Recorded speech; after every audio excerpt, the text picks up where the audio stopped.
All right, welcome back, everyone, to a new episode of Agents of MACE. We are back with new content, finally.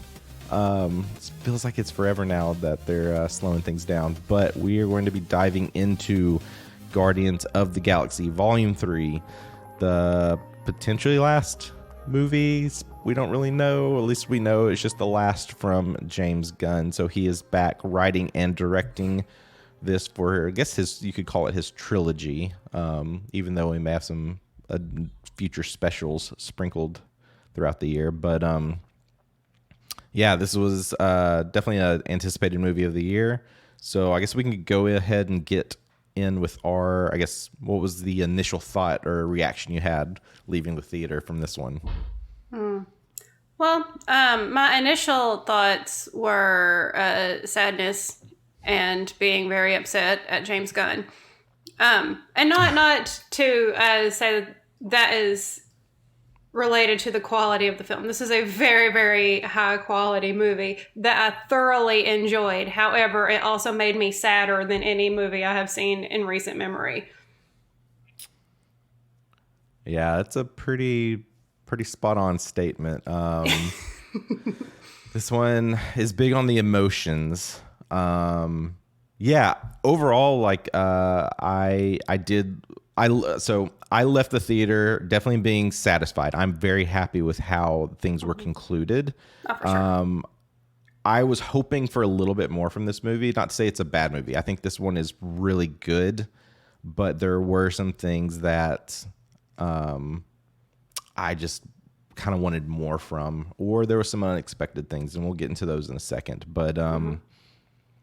But yeah, like, the Guardians were something I wasn't very familiar with whenever the first movie launched. And since then, I've really grown to love these characters.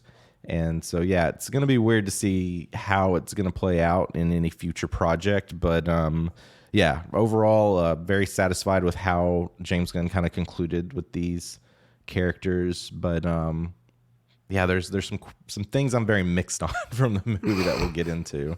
Also, I saw this in 3D. Did you do a 3D viewing or? Oh no! It was actually when we were looking at the different showings that popped up. I was talking to my husband, and I was like, "Okay, there's two different showings. One is at 7, and one is at 7:55.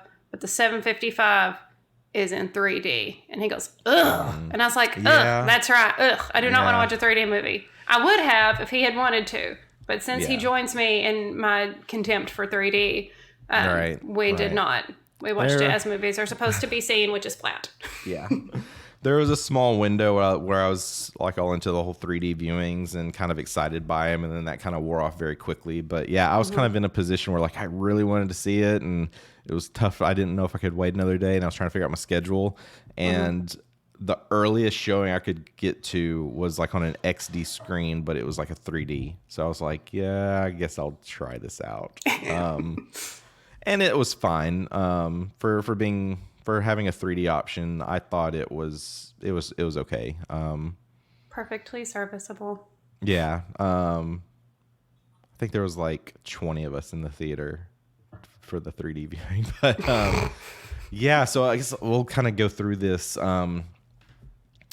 I really, really, really loved the intro to this movie, the intro sequence. I mean, for me, everything that was being done with, like, just the setup, just like, it's all around the song, because the intro we have is we're at nowhere and Rocket is just kind of listening to music, walking around, and we just kind of see the world around him of what everyone's doing. And just in that moment, like, all the emotions that I was feeling, it's like why I want to be a filmmaker. It's like how these are things that I want to be able to do is kind of put people in this kind of emotional state. And I guess in a way that this kind of like could connect to the holiday special, because it's kind of like you're going to see Groot how he is, and you kind of see what everyone's doing, and they're basically building their home base, and it's just kind of setting up that world with the characters that we know. And then this is where it goes right into something that was unexpected, but intriguing, and then I felt like we needed more on as we have Rocket as he's kind of moving around. And then we finally get to a point where he finds Peter, and he is just drunk. He is just laying on a table, just gone. Like, he's not himself. You can see the bottles around him. Yeah, it's not fun drunk. No, it's this is not. Drunk. This is a very sad drunk. This sets up that tone. And then I believe it was Nebula that goes like, oh man, he's drunk again. Mm-hmm. So we know that it's like this trending thing that he's been doing. And that's like all we really get of that. Well, that's one thing I wish they kind of went back to explore more of, like, because we know that he's sad because Gamora's gone, and he's still very much in love with Gamora, and it's like the missing puzzle piece for him.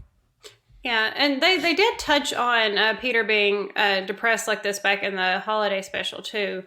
Right. But yeah, I'm glad that they did lean into that, at least at the beginning, that this is not something that he just instantly got over and, started doing his spaceman stuff immediately. Because like that's really, really real. I mean, it's a situation that literally can't occur where you lose somebody and then you have them again, but they're not really the same person. But wouldn't that mess with your head? It's the sort of thing that I can imagine James Gunn being really interested in exploring. But like you said, that they might not have done that enough. I felt like it was fine for this movie. I thought that we got enough of it to kind of be like, okay, this is where Peter's at. And then seeing how the rest of the movie kind of grows from there. Yeah. Yeah, these are always interesting moments with characters because, yeah, when they're hurting that much, you kind of want to explore just a little bit more. So, and then right away, pretty much after this, we have our first new character show up, which is Adam Warlock. Mm-hmm. Just kind of blast in, and he's just kind of all over the place. Yeah, so this, of course, is like, I think one of the bigger moments fans were wondering is because this was teased at the end of Volume 2 in the post-credit scene. So, and this was also shown in the trailer. So this isn't a spoiler by any means. Like, we knew we were getting this new character. The question is probably like, how is this character going to show up and how is he going to be used throughout the movie? So what are your thoughts on Adam Warlock? Okay, first of all, I want to be very clear. I do not know Adam Warlock from the comics. I have never read one that he even appeared in. However, this Adam Warlock, I love with my whole heart. He is first of all, crazy strong and terrifying in this first scene, but also a big, dumb, precious baby for the rest of the movie. And so there was so much, after this initial scene, there's so much comic relief that comes from Adam. And I think I've seen a few people online saying this is not how he is in the comics, and they were somewhat disappointed in this portrayal. I'm not disappointed in this portrayal. I loved this character. I thought he was great. I'm on the polar opposite. I'm in the same way. Like, I'm not very familiar with Adam Warlock in terms of like how he is within the comics and these stories. I'm a big fan of Will Poulter, so I am all for him being cast. And I think with whatever he was given and with the costume design and everything, I think all of that was done great. This just, again, felt like this character where, like, could we have had this movie without him? You know, this is like, I guess in a sense, if you look at like Wakanda Forever, this is like the Riri Williams case, right? We've got these new characters that you're trying to figure out how they're really going to fit in and play out. And basically what we have is you hit it spot on. He's like an underdeveloped superhero. So he was in this chamber, and part of what the high evolutionary was doing was he wanted to make this perfect being and decided to just bring him out of the chamber early, expecting it to be okay. And you get this very comic relief, whimsical sense from him later on of like, yeah, he doesn't really know what he should be doing or who he is and his purpose and things. And that's kind of what we see with this character is he just kind of pops in and out throughout the movie. There's no real never really got a good rhythm with him because, you know, his initial mission was get Rocket. Like, that's why he shows up to nowhere to get Rocket. And this is what kind of leads into the rest of the story. And then he just kind of pops in and out. And it's really just for like the action sequences.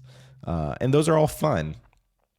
But to me, it was just, it wasn't enough. Like, this is one of those things, like, it just felt like here's just another character that's just adding too much to the story already.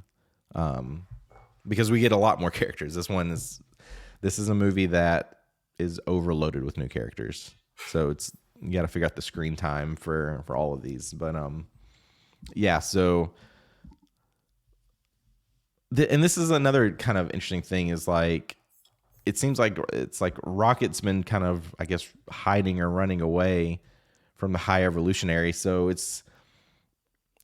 seemed weird to like, why now is he like just now finding him and getting to this point?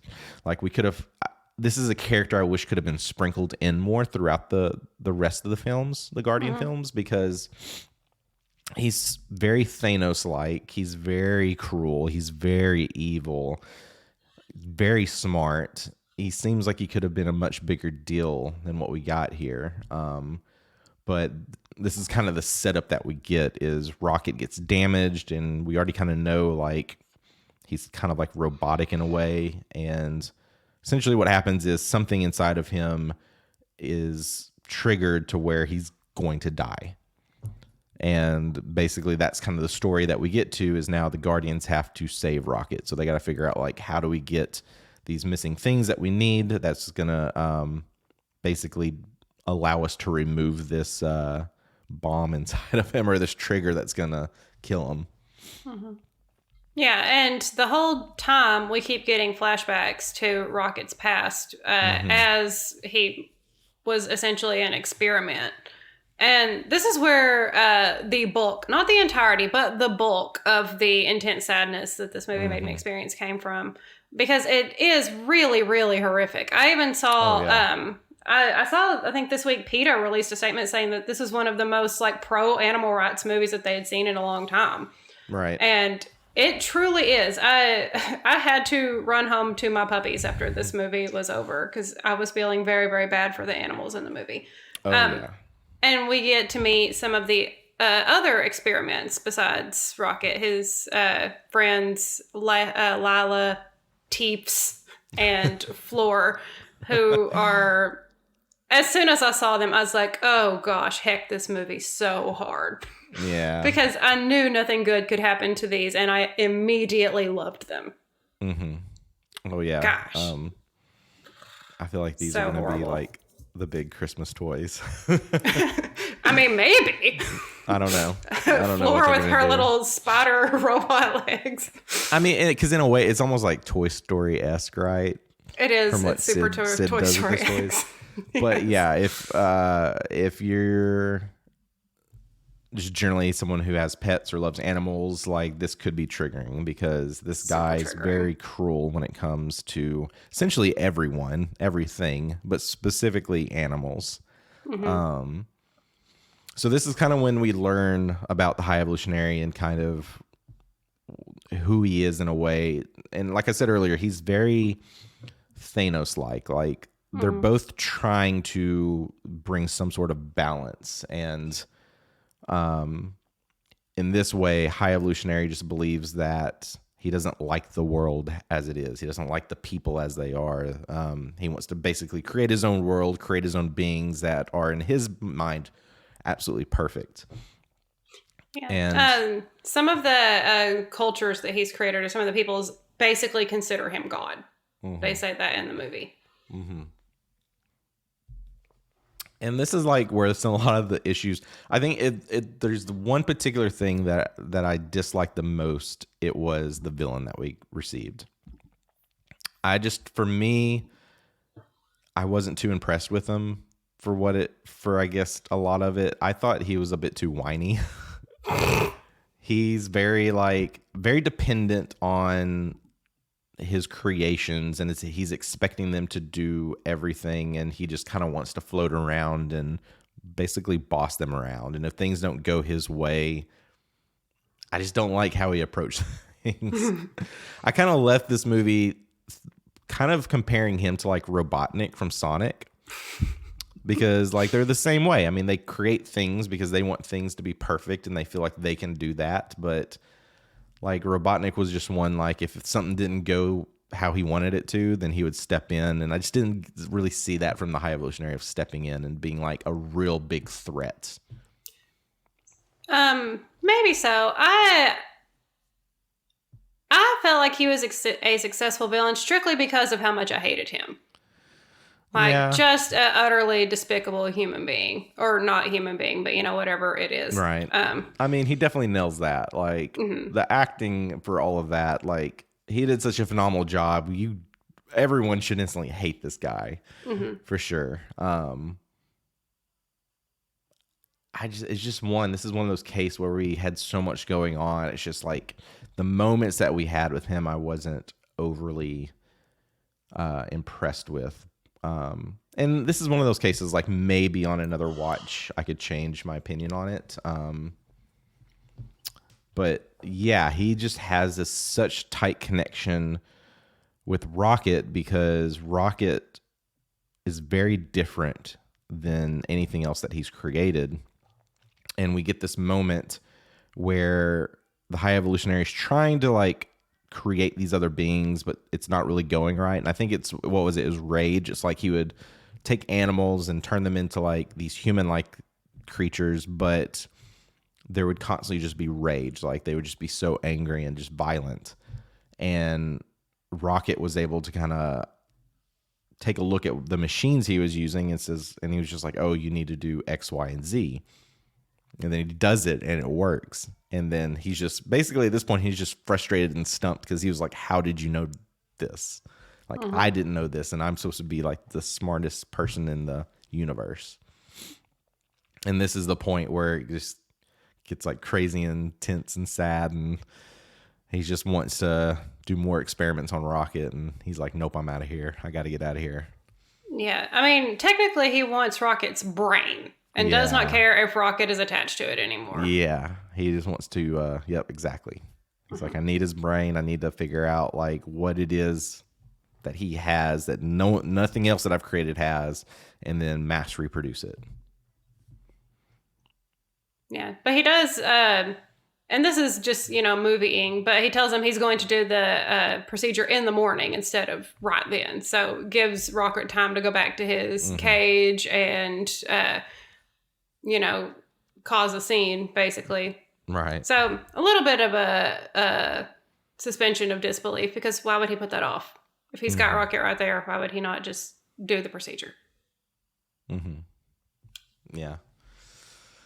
So, yeah, we'll get more into some moments with them. But we can circle back to the Guardians because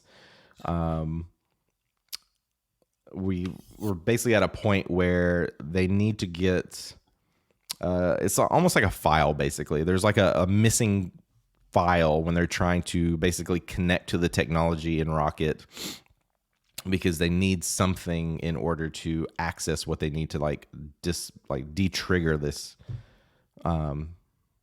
mechanism in them. And so we go to this really bizarre planet. And this, I don't know, so much of these moments were funny. Like the whole like trying to figure out how to get in and the color suits, and it's like, he's trying to communicate. I guess we may need to circle back first because we do get to see Gamora first. But so in order to get to this planet, they have to meet with the Ravengers, and they discover that the person leading the Ravengers is Gamora. But it's not the Gamora that we know. Yeah, it's the alternate Gamora that's from the other timeline. And it was kind of surprising that she was with the Ravagers, but maybe it shouldn't have been. Because we do see in the movie that she's very comfortable with them. She feels like she's doing great things. But I was really impressed with how differently Zoe Saldana plays Gamora in this movie versus how she played her in the other ones. And again, it totally tracked. It made perfect sense for Gamora to be the way that she is in this movie based on this version of hers past. So that was great. Like, very, very well done. Yeah, I wonder from like her perspective of coming back to this character, if there was any challenges, if like she wanted to do very specific things from what she was used to versus this whole new style of Gamora that we get. Slightly different look and everything, but still meshed well with the Guardians. And essentially we have throughout this of Peter just trying to say like, look, we loved each other, like we need to get back together. And it's just this constant back and forth. And we get a lot more moments with Nebula. Nebula's really kind of this character that's taken a shift in finding like her purpose and what she wants to do. And it's just the banter we get between the three of them I thought was great. Yeah, it really was. And I always have to remind myself that it's Karen Gillan playing her. All right. Because it's such a different character than anything else she's ever been in. Of course, like many people, my first introduction to her was in Doctor Who, where she played Amy Pond, where she is, first of all, Scottish, and second of all, not a robot. Right. And again, just totally different personality and character type. But she does a great job as Nebula. It's funny how this character, who is so kind of cold and often aloof, has won the hearts of everyone who has seen these movies. Oh, definitely. And it works too, because like I thought, this is how like Nebula and Rocket connect, because they were essentially experiments. They were tortured their whole life, and they've gotten away from that, and so they're trying to kind of make their own path and do what's right, which is great, because you're going from these people that were basically evil to protecting the universe. But we get a lot of fun moments. I can't remember what was the name of this planet. It was I can't remember, but it's like a organ planet. It's like made out of like biological matter, so everything is super squishy and gross. Right. Yeah, it's like if they need to access something, they're basically sticking their hand like through the wall. It's really gross, James Gunn. But we do get a pretty fun cameo from Nathan Fillion, who has been in the other movies, but he's always been a voice CGI character. And this one we get to see his actual face. I was like, Yeah. I'm a fan of Nathan Fillion, so like I was glad to see him in this. And essentially we have the Guardians that are getting into this planet, and they're trying to disguise themselves to be like workers there, and it quickly gets to this point where Nathan Fillion's character is kind of leading these guards and finds them, and they put all their clothes in this bin that basically empties out into space. So like it's just like kind of this mishap after mishap after mishap that's just kind of not working in the Guardians' favor. And then like the whole moment with this other new character where Peter's just like trying to serenade her to get like what they need, and it's just I don't know, a lot of the stuff was just so funny and fun to watch, and it's all literally to get like one thing. I mean, it's like if you play a video game, like you totally kind of get this. It's just like a little side mission, like, well, we want to help this person, we got to go get this thing and get back to them, and it's kind of like their first mini boss fight of fighting Nathan Fillion and all these guards. Yeah, and the worst part is the thing that they get winds up not being the thing that they need. It just leads them to the thing that they need. That would make me so mad. I would quit. I would just be like, I'm not doing this anymore. After all that, having to go to a gross body planet. And I don't think we mentioned, this is a long movie. This is a 2.5 hour runtime. 2.5 hours, yeah. So you get a lot of these kind of little side mission quests that feels like just to get to the end goal. So yeah, we get through that, and then the Guardians do end up going to it's like another version of Earth. I'm trying to remember what he called it. It's like, Is it hang on, I know this. I remember it from the movie. It starts with a C? it does. I just can't remember. Counter Earth? Counter Earth, that's right. Yeah. Okay. Yeah. So this was kind of fascinating. So this was a lot of the intro moment is what you see in the trailer. Is they get to Counter Earth, and it's really weird because everything looks normal, but like all the beings there look like animals.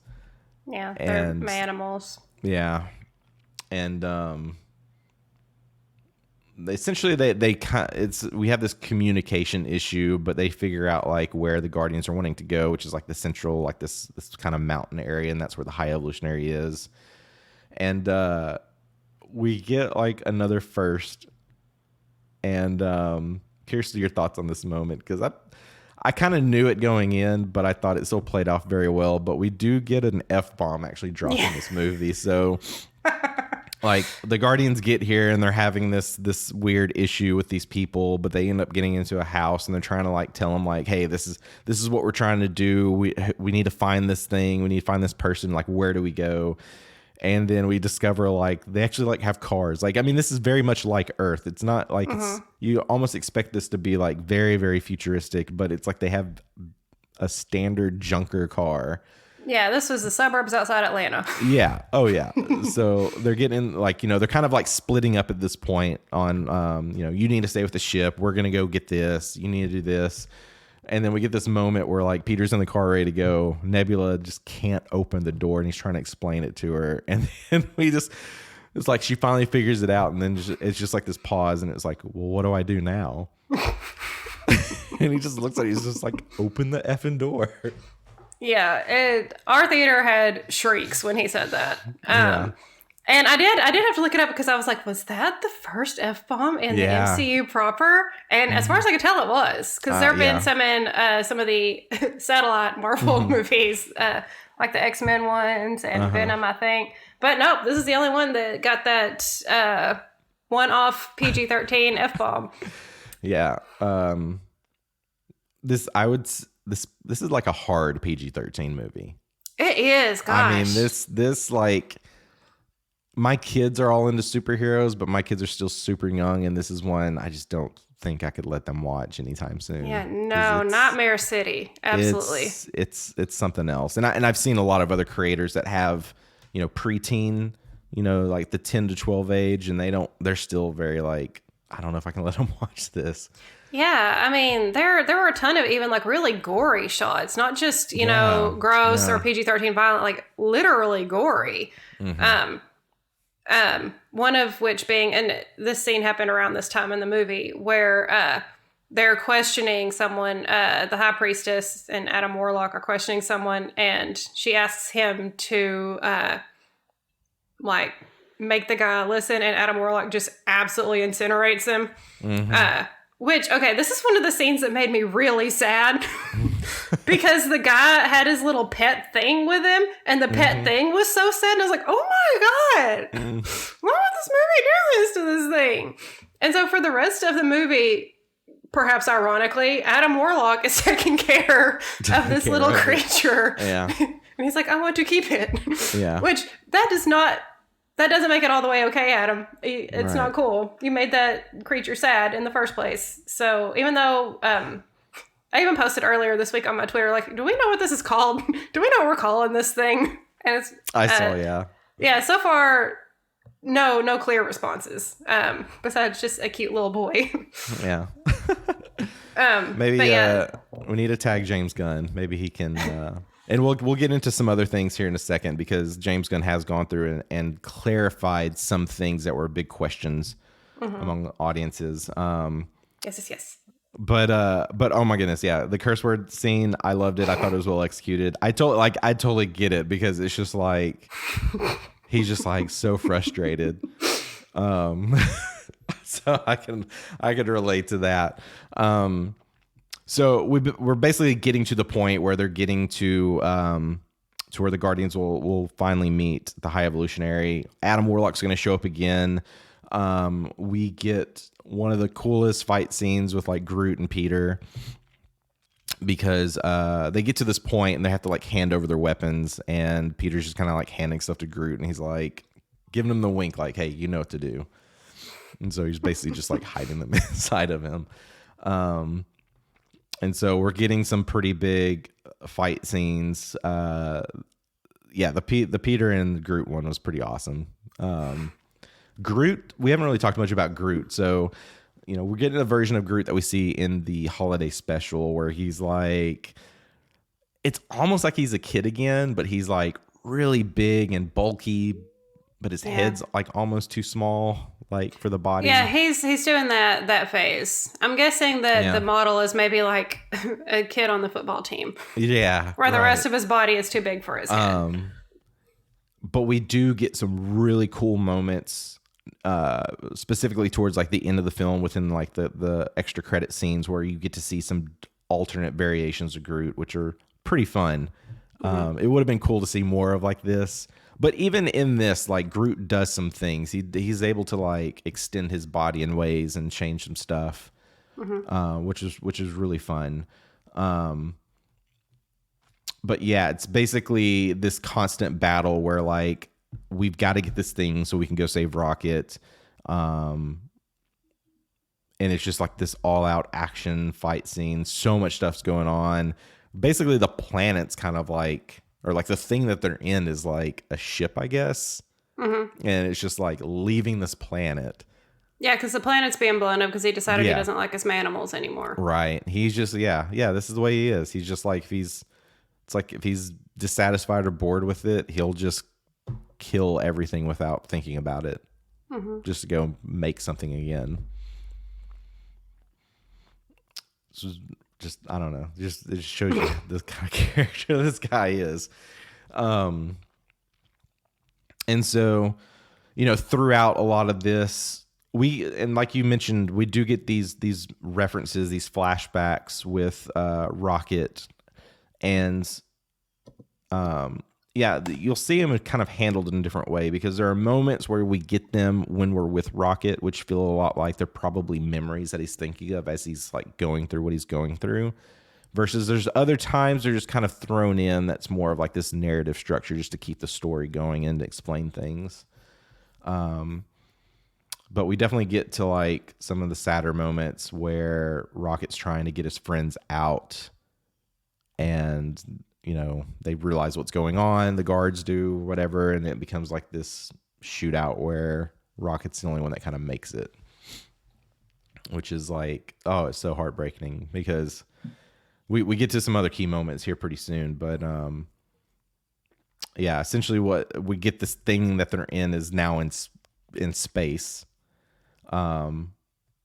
Nowhere has kind of like arrived. They're like connecting with Nowhere. And we then realize like there's a bunch of children, that it kind of ends up being this rescue mission. Yeah, and Drax has a big hand in that, because he recalls whenever he was having to comfort his own daughter, and so he turns into like a superstar dad whenever they need him to be. Yep. Exactly. Yeah. So, you could probably pick, if you're listening to this, you can probably start picking up on the themes that we're kind of getting at that we'll kind of get to soon. But definitely agree. Love the moments with Drax here, because this is when he really would shine in the movie. We do get this really awesome hallway fight scene as well. That was one of my favorite moments of the movie. Is you get this like just really fun, like slow down in space gravity, awesome music, just everyone's just stuck in a hallway, and one group's gonna make it out. That was really fun. But yeah, so we do see the Guardians are able to get these children to a point where they can get them, or at least they're like connected to Nowhere long enough where they can jump across. But I'm trying to remember because I watched this a few days ago. Was this like whenever they're getting the people onto nowhere, they have Cosmo bring the two things that's right, together yeah. telepathically, but they say that it has to be airtight.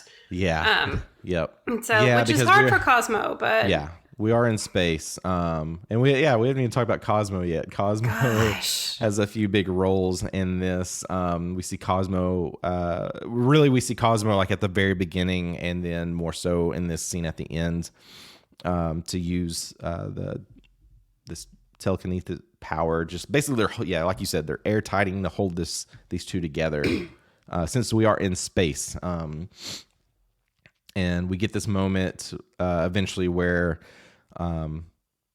Peter just is like basically just diving for it to make it, and this is where a lot of the questions came in because throughout this movie, he doesn't have like his rocket boosters and he doesn't have his helmet. And this is where like, why didn't he just have these to use like in this moment? Because he's not really the half god anymore. Like he can't survive like he could, that we saw earlier on. And James Gunn came back and said like he does still have those, but they were left because they had to basically leave nowhere so quickly. That he basically left them at his in his room, in his drawer. So he said they do exist. They're around. It's just the way the story goes. They had to kind of rush out to save Rocket so fast that they couldn't grab things. Yeah. And also, we can't forget that Peter was drunk. True. Yes. He so was. He probably wasn't thinking clearly about the things he needed to do and get and all that sort of stuff. Yeah, he was basically carried out. They carried him out. That's a big moment. So this is just like there's so much going on at this point in the movie because we're getting back to Rocket, and this is when it gets like just super emotional because they got what they need, they're connecting it, but it's like not really working, and so we do get this moment where basically Rocket's dead. He's finally meeting up with his friends that he's been missing and ready to see again.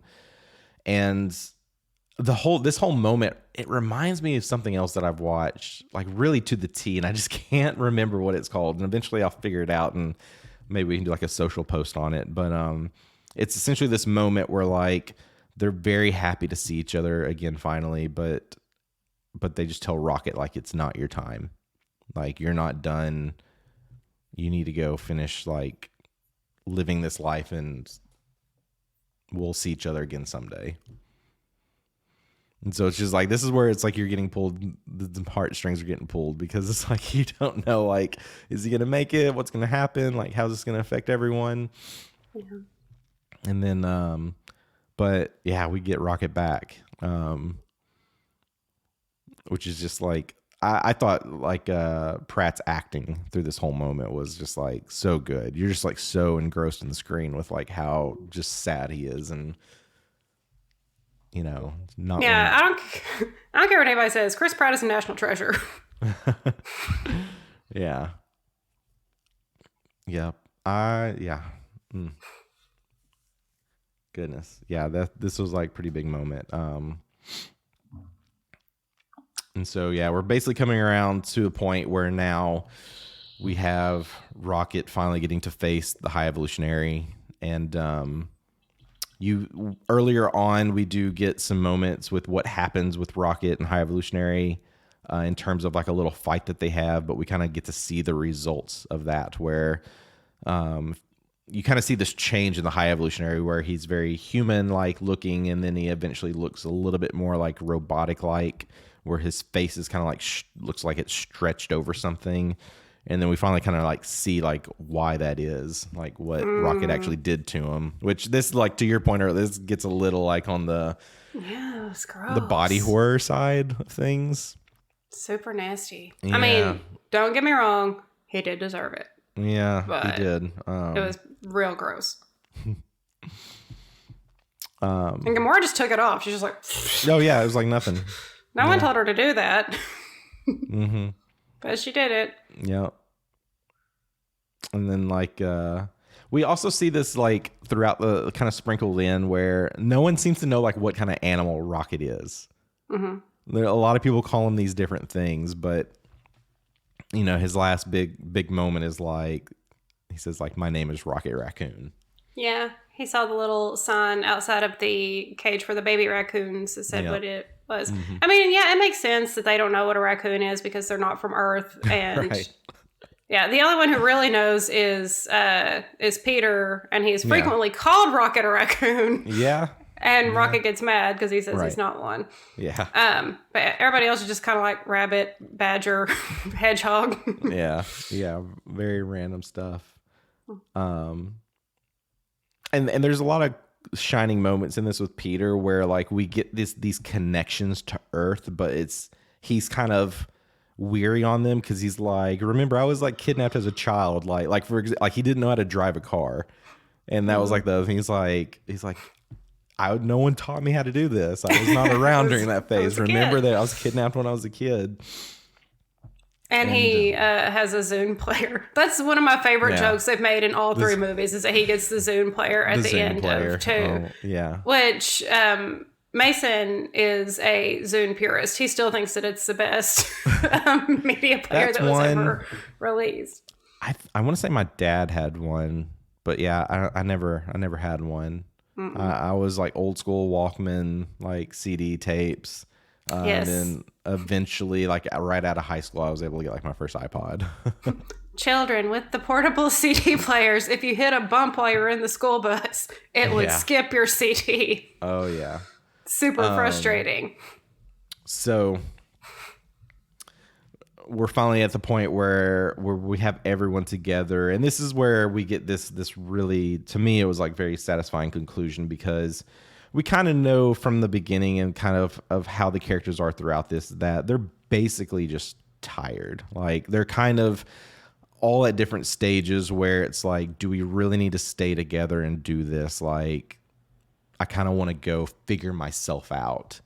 And we get to this point where it's just everyone's like kind of making this decision. Like, I need to go either be by myself and do my own thing for a while,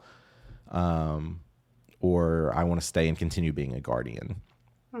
And we see like this big moment with Peter, because he knows that he still has living relatives on Earth, and he hasn't been to Earth in forever. So he's heading back to Earth. Drax is basically going to be a dad. He's kind of wants to be to his 400 new babies. Yeah. We have Mantis with these new like creatures. Some interesting pets. Yeah, very interesting pets. Just kind of going to go out and do her thing. Because she's never done her thing. She's always done either Ego's thing or the Guardian's thing. Exactly, yeah. She was so wrapped up, like, I was always under someone's control. Like, I want to be under my own control. And, you know, Nebula's kind of found her place is like, I want to stay here and build out nowhere and kind of do this. And I'm glad Rocket and Groot stayed together. That would have been something if they would have, like, split up. But, yes, you know, they're kind of, you know, you could almost look at them as like the Han and Chewie. Like, they've always been kind of like these bounty hunter-esque people, like, will just kind of do like not really the best things. But now it feels like they're kind of doing that. We do get a moment with Groot where we can hear what he's saying. Yeah. Which was like pretty awesome, I thought. Yeah, and James Gunn did specify it's because we, as the audience, have now grown close enough to Groot that we can understand him like the Guardians do. Yeah. It's not that he hasn't learned words. We understand his words. Exactly. And then we also have Sean Gunn's character, which was it Kraglin, right? Kraglin, yeah. You know, it was so mean to Cosmo. Yeah, very. Oh yeah, bad dog. Yeah, he calls her a bad dog, and she spends the whole movie just trying to get him to admit that she's a good dog. So we get a lot of things going on there. He's also trying to figure out the whistle, like with the the little arrow. He hasn't quite figured out how to master that. So that's kind of like the beef between him and Cosmo, is because they've got this little challenge of like who can do it better. Like which is like is like this whistle technology better than like your superpower, basically. So all that was really fun. And yeah, I mean that's essentially what we get this kind of goodbye, but not really goodbye potentially, because the Guardians that we know are kind of split up at this point, and that's that. So we do get a couple of extra credits where we do see where Rocket's basically training this new group of Guardians, and this is where we get like this new version of Groot that we see. That's huge. Which leads me to wonder, like, was the OG Groot, was he also still growing? Because he was not nearly as big as this Groot. I know. Which is crazy. And then, sorry, I'm kind of getting wrapped on time. I'm going to have to go. Okay. Well, that's okay. We'll just tie a little bow on this real quick. But yeah, we'll kind of wrap this up. And then we get this moment with Peter and his granddad, and this was like another moment where we kind of connect to the holiday special. Yeah, Granddad's reading a paper about Kevin Bacon getting kidnapped by aliens. Yeah, and he was just like, I don't want to know. Well, and also, like, why would they be surprised? This is after Avengers. They know that there are aliens. Right. So, what's the deal? So, that's Guardians. That's it. That's the Guardians. Yep. And then it ends with the Star-Lord will return, which is really fascinating. Yeah. How, why, what, how? Without James Gunn, how? Yeah, I don't really know. I mean, I'm sure they can find something to use him for, but...